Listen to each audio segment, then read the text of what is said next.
नमस्कार दोस्तों, स्वागत है आपका मेरे YouTube चैनल पे। जैसा कि आपको पता है कि हमने एक सीरीज स्टार्ट की हुई है जिसका नाम है DSSB TGT कंप्यूटर साइंस। इसके अंदर हमने काफ़ी क्वेश्चन पिछली वीडियो में डिस्कस कर चुके हैं। 90 क्वेश्चन आउट ऑफ 100 हम डिस्कस कर चुके हैं। तो जिसने नहीं सुना है वो प्लीज़ पिछली वीडियो को ज़रूर सुन ले और लास्ट 10 क्वेश्चन हम इस वीडियो के अंदर सुनेंगे, जिसका क्वेश्चन नंबर है 191 से 200।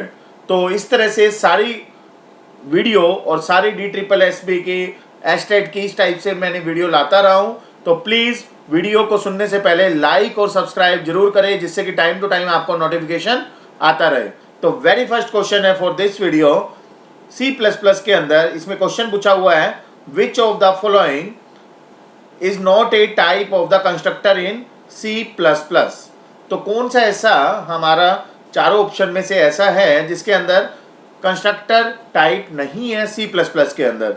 तो मैं आपको बता दूं कि 3 हमारे ऐसे ऑप्शन हैं, कॉपी कंस्ट्रक्टर, दूसरा है default constructor and the third one है पैरामीटराइज कंस्ट्रक्टर। ये तीनों के तीनों कंस्ट्रक्टर अगर आपने C++ सिर्फ और सिर्फ नाम से भी पता है तो आप कंस्ट्रक्टर के जो टॉपिक होता है वो बहुत ही इंटरेस्टिंग टॉपिक है और इजी टॉपिक है। उसके अंदर जो टाइप्स होती है हमारी वो ये तीनों होती है हमारी, कॉपी, डिफॉल्ट, पैरामीटराइज। ठीक है, तीनों के तीनों हमारे कंस्ट्रक्टर के टाइप होते हैं, मगर फ्रेंड कंस्ट्रक्टर कोई भी कंस्ट्रक्टर नाम से टाइप में नहीं आता है। तो राइट आंसर हो जाएगा हमारा, right answer for this question is B. Clear? So this is the right answer. Next question है सेम C++ के अंदर क्वेश्चन आया हुआ है, which of the following is not the member of the class. तो मैं आपको बता दूं, मेंबर ऑफ द क्लास का मतलब है कि क्लास के अंदर जब हम क्लास बनाते हैं, लाइक क्लास ABC नाम से कोई क्लास बनाई, इसके अंदर हम एक्सेस मॉडिफायर देते हैं। 3 टाइप के एक्सेस मॉडिफायर होते हैं, प्राइवेट, प्रोटेक्टेड एंड पब्लिक। तो यहाँ पर जो एक्सेस मॉडिफायर के अंदर हम डिफाइन करते हैं, तो क्या हम स्टैटिक फंक्शन डिफाइन कर सकते हैं विद इन द क्लास, ये पूछ रहा है यहाँ पर। किसी भी फंक्शन को हम स्टैटिक फंक्शन बना सकते हैं, बिल्कुल बना सकते हैं, there is no issue inside the class. तो ए ऑप्शन तो हमारा नहीं होगा, बिल्कुल करेक्ट ऑप्शन होगा हमारा फ्रेंड फंक्शन।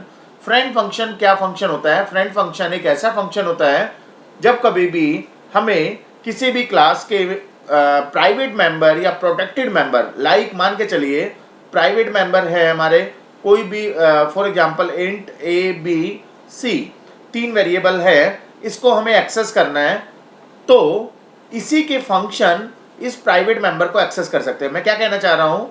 मैं ये कहना चाह रहा हूँ, मान लीजिए एक फंक्शन है आउटपुट नाम से, आउटपुट नाम से एक फंक्शन है और ये पब्लिक के अंदर डिफाइन है। ठीक है, अगर पब्लिक नहीं लिखते हो तो ये बाय डिफॉल्ट क्या हो जाएगा? प्राइवेट हो जाएगा। तो आउटपुट नाम से जो फंक्शन है वो एक्सेस कर सकता है private member of this class. क्यों? क्योंकि आउटपुट फंक्शन जो है वो with in the this class define है। तो यहाँ पर मीनिंग क्या निकल के आता है? यहाँ पर मीनिंग ये निकल के आता है कि जो क्लास के अंदर फंक्शन है वो तो एक्सेस कर सकते हैं, मगर प्रॉब्लम क्या आती है जब आउटसाइड द फंक्शन, मान के चलिए आपने कोई यहाँ पर फंक्शन बनाया सम नाम से, सम नाम से एक फंक्शन बनाया हुआ है जिसको हमने डिफाइन किया हुआ है यहाँ पर, और डिक्लेरेशन भी हमें आउटसाइड द फंक्शन दी हुई है, सॉरी आउटसाइड द क्लास दी हुई है। तो यहाँ पर मैं ये समझाना चाह रहा हूँ, यहाँ पर मैं आपको ये क्लियर करना चाह रहा हूँ, ये जो सम नाम से फंक्शन यहाँ पर हमने बनाया है ये है हमारा आउटसाइड द क्लास। तो यहाँ पर आप मैं ये समझाना चाह रहा हूँ कि जो ये सम नाम से फंक्शन बनाया हुआ है आउटसाइड द क्लास, ये अगर प्राइवेट मेंबर को एक्सेस करना चाह रहा है, जो कि हमारा ABC नाम से जो क्लास है इसको एक्सेस नहीं कर पाएगा। क्यों? क्योंकि सम नाम का जो फंक्शन है वो क्लास का मेंबर नहीं है। ठीक है, तो उसके लिए हमें क्या करना पड़ेगा? हमें यहाँ पर फ्रेंड इसको डिक्लेयर करना पड़ेगा। फ्रेंड फंक्शन जैसे ही हमने डिक्लेयर यहाँ पर फ्रेंड लिख दिया, तो फ्रेंड नाम से जो भी आउटसाइड द फंक्शन है वो प्राइवेट मेंबर को एक्सेस कर सकते हैं यहाँ पर। ठीक है, that is the main use of the friend function. तो फ्रेंड फंक्शन कभी भी क्लास का मेंबर नहीं होता। क्योंकि फ्रेंड फंक्शन का मतलब यही होता है जो नॉन मेंबर फंक्शन होते हैं क्लास के, उनको अगर एक्सेस कराना है तो with the help of friend function आप उसको एक्सेस करा सकते हो। तो right answer for this question is B. Constant function भी हमारा मेंबर हो सकता है, वर्चुअल फंक्शन भी हमारे मेंबर हो सकते हैं। क्लियर। नेक्स्ट क्वेश्चन है ASP.NET के ऊपर ये क्वेश्चन आया हुआ है। थोड़ा सा आपको ASP.NET का आइडिया होना चाहिए इसके लिए। ASP.NET what is global dot Ajax use for. तो ये यहाँ पर ये पूछा हुआ है ग्लोबल डॉट एजेक्स का मतलब क्या है। तो ग्लोबल डॉट एजेक्स मैंने यहाँ पर लिखा हुआ है, इसको हम किस नाम से जानते हैं, इसको हम ASP.NET एप्लीकेशन फाइल के नाम से भी जानते हैं। और ये किस लिए यूज करते हैं हम, serve the application level and the session level events. तो it allows to write the code that response to global application event raised by the ASP.NET और HTTP मॉड्यूल। इसका मतलब ये है कि हम इसको अलाउ करते हैं किसी भी कोड को राइट करने के लिए, ठीक है। और उससे होगा क्या, उससे ये रिस्पॉन्सेज जो भी हमारे रेज हो रहे हैं तो ASP.NET के थ्रू या HTTP मॉड्यूल के थ्रू वो उसको रिस्पॉन्स देगा। तो ये जो इवेंट होते हैं हमारे, this event fire at various point during the lifetime of a web application including when the application domain is first created। ठीक है जी। नेक्स्ट है ग्लोबल डॉट एसएक्स फाइल, जो हमारा होता है वो रूट डायरेक्टरी के अंदर होता है of the ASP based application. तो यहाँ पर इसका मीनिंग निकल के आ रहा है application level and session level event के लिए हम यूज करते हैं। तो पहला ऑप्शन ही हमारा बिल्कुल करेक्ट ऑप्शन है फॉर दिस क्वेश्चन, जो कि मैच कर रहा है हमारा application and session level event के लिए। क्लियर। नेक्स्ट क्वेश्चन है हमारा, बहुत ही इजी क्वेश्चन है ये HTML के अंदर। विच ऑफ द फॉलोइंग, कौन सा ऐसा टैग है जिसको हम यूज करते हैं to mark a beginning of the paragraph. Basically यहाँ पर ये पूछ रहा है कि कोई भी पैराग्राफ हमें स्टार्ट करना है तो कौन सा टैग हम यूज करेंगे। तो आपको थोड़ा सा आइडिया होना चाहिए। BR टैग हम यूज करते हैं ब्रेक के लिए, जब कभी भी हमें दो लाइन में के बीच में ब्रेक करना है तो BR टैग यूज करते हैं। TR का मतलब होता है टेबल रो, टेबल के अंदर रो और कॉलम होते हैं, उसमें हमें रो को इंसर्ट करना है तो TR टैग हम वहां पर यूज करते हैं। PAR के नाम से कोई भी टैग नहीं होता, तो एक ही ऑप्शन हमारे पास बच गया P स्टैंड फॉर पैराग्राफ। तो पैराग्राफ के लिए हम जो टैग यूज करते हैं वो यूज करते हैं P, और इसके बीच में हम पैराग्राफ लिख देते हैं और लास्ट में हम इसको क्लोज कर देते हैं with the help of /P। So that is the right answer for this question. Next है हमारा HTML। अगेन पूछा गया है, ये बहुत ही जनरली एग्जाम में क्वेश्चन आया हुआ है। बहुत सारे एग्जाम में स्टेट DSSS या किसी भी टाइप के आप कॉम्पिटिटिव एग्जाम की तैयारी कर रहे हो तो बहुत ही इजी क्वेश्चन है, मगर कंफ्यूजन ये रहती है कि लार्जेस्ट कौन सा है और लोवेस्ट कौन सा है, दो में ही कंफ्यूजन रहती है। तो मैं आपको ये बताना चाहूँगा इसको तरीका क्या है याद करने का, क्योंकि 6 टाइप की आपकी हेडिंग होती है। ये कई बार पूछा गया है क्वेश्चन, कितने टाइप की आपकी हेडिंग होती है। वो होती है हमारी H1 से लेके H1, दूसरा होता है H2, H3, H4, H5 and H6। तो मैं आपको बताना चाहूँगा इसको याद करने का सिंपल सा तरीका है लार्जेस्ट।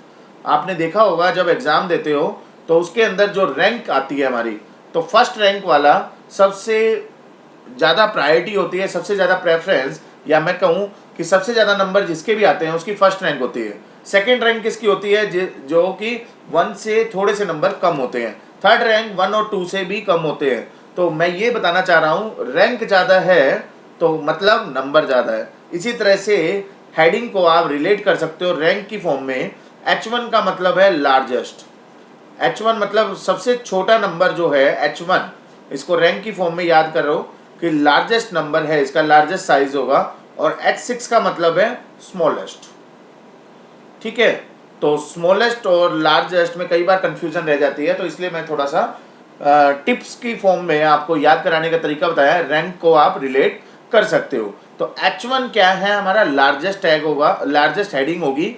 तो लार्जेस्ट हेडिंग के लिए हमारा जो ऑप्शन है वो है हमारा D। क्लियर। तो D आंसर जो होगा हमारा करेक्ट होगा। यहाँ पर मैंने एक्सप्लेनेशन में डिस्क्रिप्शन में लिखा हुआ है H1 defines the largest and H6 defines the smallest. Next question है 6th question for this video. The information stored in the catalogue of A database. तो डाटाबेस के अंदर हमारे इस टाइप के अलग अलग डाटा होते हैं, meta data, encapsulated, raw data and distributed data. तो ऐसा कौन सा डाटा हमारा ये होगा क्वेश्चन के अकॉर्डिंग? तो इन्फॉर्मेशन जो स्टोर होती है, कैटलॉग। कैटलॉग क्या होता है हमारा? जैसे कि आपने कई बार सुना होगा बुक, जैसे कि फॉर एग्जांपल मैं टीचर हूँ, तो टीचर किसी ना किसी कॉलेज में अगर मैं लगा हुआ हूँ तो वहाँ पर हमारे पास कैटलॉग आती है, बुक सेलर लेके आते हैं कैटलॉग, उसके अंदर जितने भी हमारे वहाँ पर उसने प्रिंट कराए होते हैं, यू कैन से जितनी भी बुक्स उसके पास अवेलेबल होती है वो सारी की सारी कैटलॉग में लिखी होती है in terms of you can say indexing के फॉर्म में। फॉर एग्जांपल कंप्यूटर नेटवर्क की एक बुक्स 4-5 बुक होगी, वो अलग अलग लिखी होगी जो भी उसके पास अवेलेबल है उस पब्लिशर के पास। फॉर एग्जांपल हम बात करते हैं, यू कैन से आपने सुना होगा जैसे कि कोर्थ की बुक है हमारी, इसी टाइप से कंप्यूटर नेटवर्क की बुक है फोरोजन नाम से, मैग्रा हिल के कैटलॉग, अपना एक कैटलॉग बना होगा। तो वो जितने भी इंफॉर्मेशन स्टोर्ड होती है वो क्या है हमारी multiple information, you can say number of information उसके अंदर स्टोर होती है। तो उस टाइप की जो कैटलॉग होता है डाटाबेस का, जो इंफॉर्मेशन स्टोर होती है, उस डाटा को हम क्या कहते हैं? उसको हम आइडिया आपको हो चुका है, उसको हम बोलते हैं मेटा डाटा। डी ऑप्शन हमारा करेक्ट होगा, ठीक है। So D option is the correct option for this question. Next question है, बहुत ही अच्छा क्वेश्चन ये पूछा हुआ है, कंफ्यूजन जनरली इसमें होती है, which SQL operator test if any of the sub query value meets the condition. तो यहाँ पर थोड़ा सा आपको आइडिया होना चाहिए। यहाँ पर बेसिकली हम जो यूज करते हैं, जैसे कि आपने देखा होगा इन ऑपरेटर किस लिए यूज होता है? इन ऑपरेटर का मतलब होता है मल्टीपल और। इन ऑपरेटर को हम बोलते हैं मल्टीपल और, ठीक है। कहने का मतलब है इनके अंदर जितने भी पार्ट्स लिखे होते हैं, लाइक मैं अगर एग्जांपल दूं, select star from table name, मान के चलिए एक टेबल है हमारी एम्प्लॉय नाम से, एम्प्लॉय वेयर यहाँ पर मैंने लिख दिया employee for example ID, employee ID in, यहाँ इन लिख दिया हमने, और यहाँ पर मैंने दे दिया value employee ID 2, employee ID 3, employee ID 4, ठीक है, सेमीकोलन। इसका मतलब क्या है? इसका मतलब ये है कि जहाँ जहाँ पर भी एम्प्लॉय नाम की जो टेबल है उसके अंदर एम्प्लॉय आईडी नाम से जो एट्रीब्यूट है उसके अंदर कहीं पर भी अगर उसको 2 मिल गया तो उसके कॉरस्पॉन्डिंग स्टार का मतलब है वो पर्टिकुलर जितने भी एट्रीब्यूट्स है सबके कॉरस्पॉन्डिंग वो वैल्यू दे देगा। 3 मिल जाएगा उसको एम्प्लॉय आईडी में, तो उसके कॉरस्पॉन्डिंग जितनी भी 3 वाले एम्प्लॉय आईडी है सभी का रिजल्ट हमारा रिजल्ट में आ जाएगा। 4 के कॉरस्पॉन्डिंग भी हमारा रिजल्ट आ जाएगा। कहने का मतलब है जहां पर भी वो मैच कर गया, इनका काम क्या है?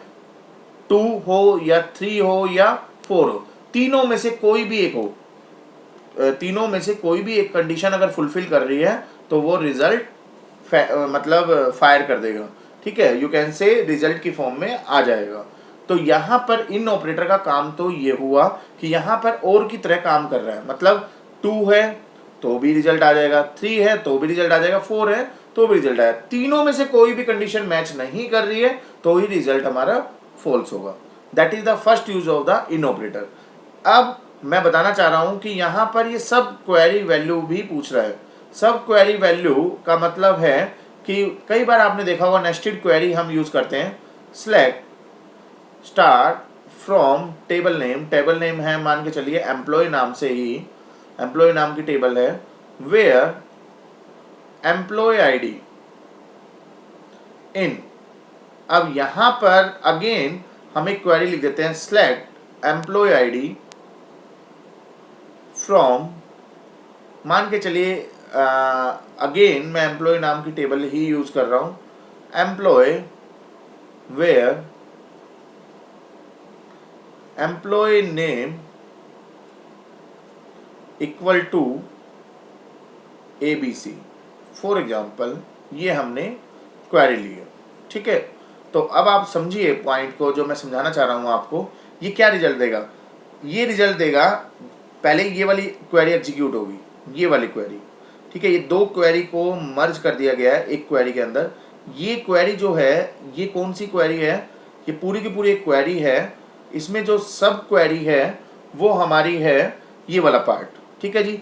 अब आप एक चीज़ समझिए, यहाँ पर मैं ये समझाना चाह रहा हूँ, एम्प्लॉय नेम ABC जहाँ पर भी होगा, ठीक है जी, ABC नाम से एम्प्लॉय नेम जितने भी होंगे उसके कॉरस्पॉन्डिंग जो एम्प्लॉय आईडी होगी, ठीक है। मान के चलिए एक टेबल है हमारी, मैं टेबल बना लेता हूँ यहाँ पर आप देखिए, फॉर एग्जांपल ये एम्प्लॉय नाम की टेबल है, ठीक है जी, एम्प्लॉय नाम की टेबल है, ये एम्प्लॉय आईडी है, ये एम्प्लॉय नेम है, और ये है मान के चलिए एज।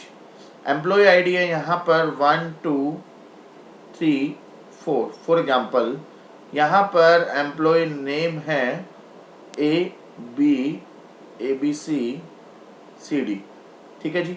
एज है मान लीजिए यहाँ पर फॉर एग्जांपल 40 38 35 30, ठीक है, ये एम्प्लॉय की एज होगी। अब देखिए एम्प्लॉय नेम, सबसे पहले सब क्वेरी एग्जीक्यूट होगी, एम्प्लॉय नेम ABC नाम से ये इसने एम्प्लॉय नेम देखा, और इसके कॉरस्पॉन्डिंग जो एम्प्लॉय आईडी है वो क्या है हमारी 3, तो ये 3 रिटर्न दे देगा, 3 रिटर्न कर देगा। अब ये जो पूरी क्वेरी है ये क्या रिटर्न कर रहा है 3, ठीक है जी। अब ये क्या चेक करेगा, वेयर एम्प्लॉय आईडी इन 3, तो 3 चेक करेगा, 3 के कॉरस्पॉन्डिंग ये रिजल्ट दे देगा star, select star from employee where employee ID is 3। तो यहाँ पर ये पूरी की पूरी रो, ये कंप्लीट रो आपकी कहाँ पर आ जाएगी, रिजल्ट में आ जाएगी। सो this is the use of the in operator. तो आप समझ रहे हो कि यहाँ पर, क्योंकि मैंने ये इसलिए एग्जाम्पल बताया, ये पहले वाला जो एग्जाम्पल है ये तो बताता है multiple or operator, multiple or operator is also known as in operator, ठीक है। मगर ये दूसरा जो एग्जाम्पल है, इस एग्जाम्पल में आप देख पा रहे हो कि सब क्वेरी को की कंडीशन को मैच करने के बाद हमारा एसक्यूएल क्वेरी रिजल्ट दे रहा है। तो this is the second use of the in operator, clear. तो यहाँ पर आपको कंफ्यूजन नहीं होनी चाहिए सी और डी में, क्योंकि और ऑपरेटर तो सिर्फ और सिर्फ और के लिए काम करता है, मगर सब क्वेरी के लिए काम नहीं करता। और क्वेश्चन में पूछा हुआ सब क्वेरी वैल्यू मीट करना कंडीशन की, तो वो हो जाएगा हमारा करेक्ट आंसर इज डी। तो सी ए बी ये तीनों के तीनों हमारे इनकरेक्ट हो जाएंगे। लाइक ऑपरेटर हम पैटर्न मैचिंग के लिए यूज करते हैं, सम वैल्यू के लिए हम कहीं ना कहीं एक कंडीशन अगर मैच कर जाती है तो उसके लिए हम सम ऑपरेटर यूज करते हैं, ठीक है जी। तो करेक्ट आंसर हो जाएगा डी। नेक्स्ट क्वेश्चन है, ये एक्सेल के अंदर अगर किसी ने यूज किया है तो ये गलत कभी भी नहीं होगा। यहाँ पर पूछा है कि दो कॉलम, दो हमारे सेल A1 एंड A2 दो सेल है, क्योंकि आपको पता होगा एक्सेल के अंदर इस टाइप से यहाँ पर लिखा होता है A B C D, इस टाइप से लिखा होता है यहाँ पर, और यहाँ वैल्यू लिखी होती है 1 2 3, ये रो नंबर होता है और ये कॉलम नंबर होता है। This is the row number और this one is the column number, ठीक है। और ये पर्टिकुलर जैसे ये बता रहा है, ये जो बन जाएगा वो बन जाएगा A1, ये जो पर्टिकुलर बन जाएगा वो बन जाएगा A2। तो पहले कॉलम नेम लिखा होता है, दूसरे उसके बाद उसके कॉरस्पॉन्डिंग रो नंबर लिखा होता है। तो ये कह रहा है A1 और A2 दोनों को हमने ऐड करना है, तो किस फॉर्मूले से होगा। तो मैं आपको बताना चाहूँगा कि हमेशा फॉर्मूले के अंदर, फॉर्मूला जब कभी भी आएगा तो सबसे पहले हमेशा इक्वल साइन यूज करते हैं हम। तो ए ऑप्शन तो हमारा इनकरेक्ट हो गया, ठीक है जी। बाकी है बी सी डी, तीनों में इक्वल साइन यूज किया हुआ है। अब देखिए ऐड नाम से कोई भी फंक्शन नहीं होता है, उसकी जगह क्या होता है सम। अगर मैं लिखता हूं सम A1 A2, तो ये क्या सम करके दे देगा, बिल्कुल ये भी करेक्ट है, दोनों का ऐड करके दे देगा। यहाँ पर वैल्यू है मान के चलिए 4 और यहाँ पर वैल्यू है मान के चलिए 5, तो 4 + 5 ये 9 रिजल्ट दे देगा। तो ये बिल्कुल करेक्ट है, ठीक है, करेक्ट क्वेरी है, मगर सम नाम से कहीं पर भी नहीं आया हुआ। तो ऐड नाम से कोई भी फंक्शन नहीं होता और ना ही टुगेदर होता है। अब देखिए A1 + A2 आप डायरेक्ट भी कर सकते हो, इक्वल साइन यूज किया, A1 + A2 आप डायरेक्ट यूज कर सकते हो, तो भी आपका रिजल्ट करेक्ट आएगा। तो यहाँ पर दोनों के दोनों ऑप्शन आपके करेक्ट है, ये वाला भी और ये वाला भी। तो राइट आंसर हो जाएगा आपका जो मेंशन है A1 + A2, this is the right answer for this question. Next question है हमारा, जावा के अंदर प्रिमिटिव डाटा टाइप इसमें पूछी हुई है। तो देखिए दो टाइप की डाटा टाइप होती है हमारी। डाटा टाइप को दो टाइप में कैटेगराइज किया गया है, प्रिमिटिव डाटा टाइप और non primitive data type. Primitive data type कौन कौन सी होती है? एक तो बाइट होती है हमारी, एक शॉर्ट होती है, एक इंट होती है, लॉन्ग, फ्लोट, ये जावा की मैं बात कर रहा हूँ, डबल, बुलियन एंड कैर। आप अगर काउंट करो 1 2 3 4 5 6 7 8, तो टोटल प्रिमिटिव डाटा टाइप जो होती है हमारी जावा के अंदर वो होती है हमारी 8। तो करेक्ट आंसर होगा इसका सी। फिर भी मैं मीनिंग समझा देता हूँ। नॉन प्रिमिटिव कौन कौन सी होती है हमारी? String, array and classes. These are the data type that will be categorised into two types in the Java. अब प्रिमिटिव डाटा टाइप कौन सी होती है? जो कि प्री डिफाइंड होती है। प्रिमिटिव डाटा टाइप वो होती है जो प्री डिफाइंड होती है, जिसके अंदर आप स्पेसिफाई करते हो size and type of the variable value. जो उसकी वैल्यू होती है उसके कॉरस्पॉन्डिंग उसकी टाइप क्या है और उसका साइज क्या है, और कोई भी एडिशनल मेथड आप नहीं डिफाइन करते, सिर्फ और सिर्फ साइज एंड उसका टाइप डिफाइन करते हो। वो सारा होता है हमारा प्रिमिटिव डाटा टाइप में, जो कि प्री डिफाइंड होती है। नॉन प्रिमिटिव डाटा टाइप कौन सी होती है? जिसको हम reference type, because they are refer to object, reference type भी बोलते हैं। और नॉन प्रिमिटिव डाटा टाइप वो वाली डाटा टाइप होती है जो कि यूजर जो है वो क्रिएट करता है, जैसे कि स्ट्रिंग, एरे, क्लासेस, इनको हम यूज करते हैं, तो वो होती है हमारी नॉन प्रिमिटिव डाटा टाइप। तो क्वेश्चन था हमारा कितनी प्रिमिटिव डाटा टाइप है जावा के अंदर? वो है टोटल हमारी कितनी है? 8। क्लियर? नेक्स्ट क्वेश्चन है and the last question for DSSB TGT computer science, जो कि कंप्यूटर का पार्ट था हमारा, वो लास्ट क्वेश्चन में लेके आया हूँ। Routing algorithm use in the MANET.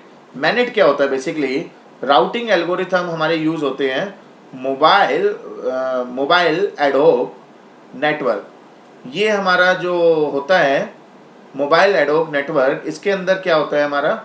एडहोक network का मतलब यही है कि इंफ्रास्ट्रक्चर नहीं होता। विदाउट इंफ्रास्ट्रक्चर जो मोबिलिटी मूव करती है, जैसे कि आप देखते हो मोबाइल के अंदर, वहाँ पर कोई भी वायर्ड नहीं होती, वायरलेस होती है। विदाउट इंफ्रास्ट्रक्चर जो होता है वो मैनेट होता है बेसिकली। तो राउटिंग एल्गोरिथम कौन सा एल्गोरिथम है जो कि मैनेट में हम यूज़ करते हैं? तो देखिए नाम से पता चल गया आपको, मोबाइल एडहोक नेटवर्क। तो यहाँ पर नाम से आपको पता चल रहा है एक ही एडहोक वर्ड यूज़ किया हुआ है, ad hoc on demand distance vector protocol, जो कि हमारा डिस्टेंस वेक्टर प्रोटोकॉल हमारा होता है डिजक्स्ट्रा एल्गोरिथम जो यूज़ करते हैं। तो इसने सिर्फ और सिर्फ राउटिंग एल्गोरिथम का नाम पूछा है, कौन सा एल्गोरिथम ऐसा हम यूज़ करते हैं। तो मोबाइल एडहोक नेटवर्क अगर आपको फुल फॉर्म पता है तो आप इजीली इस क्वेश्चन को कर लोगे, क्योंकि एडहोक वर्ड सिर्फ और सिर्फ डी के अंदर आया हुआ है, और यही हमारा राउटिंग एल्गोरिथम का नाम भी है, जो कि ad hoc network on demand. On demand मतलब डिमांड के अकॉर्डिंग हम एडहोक नेटवर्क यूज करते हैं डिस्टेंस वेक्टर प्रोटोकॉल के अंदर। सो this is the right answer for this question. Hopefully आपको समझ में आया होगा। 1 by 1 हर एक क्वेश्चन का मैंने आपको जवाब दिया है और बहुत ईजी वे में समझाने की कोशिश की है। तो ऐसे ही वीडियो को लाइक करते रहिए, सब्सक्राइब करते रहिए, शेयर करते रहिए। Thank you, thanks to all.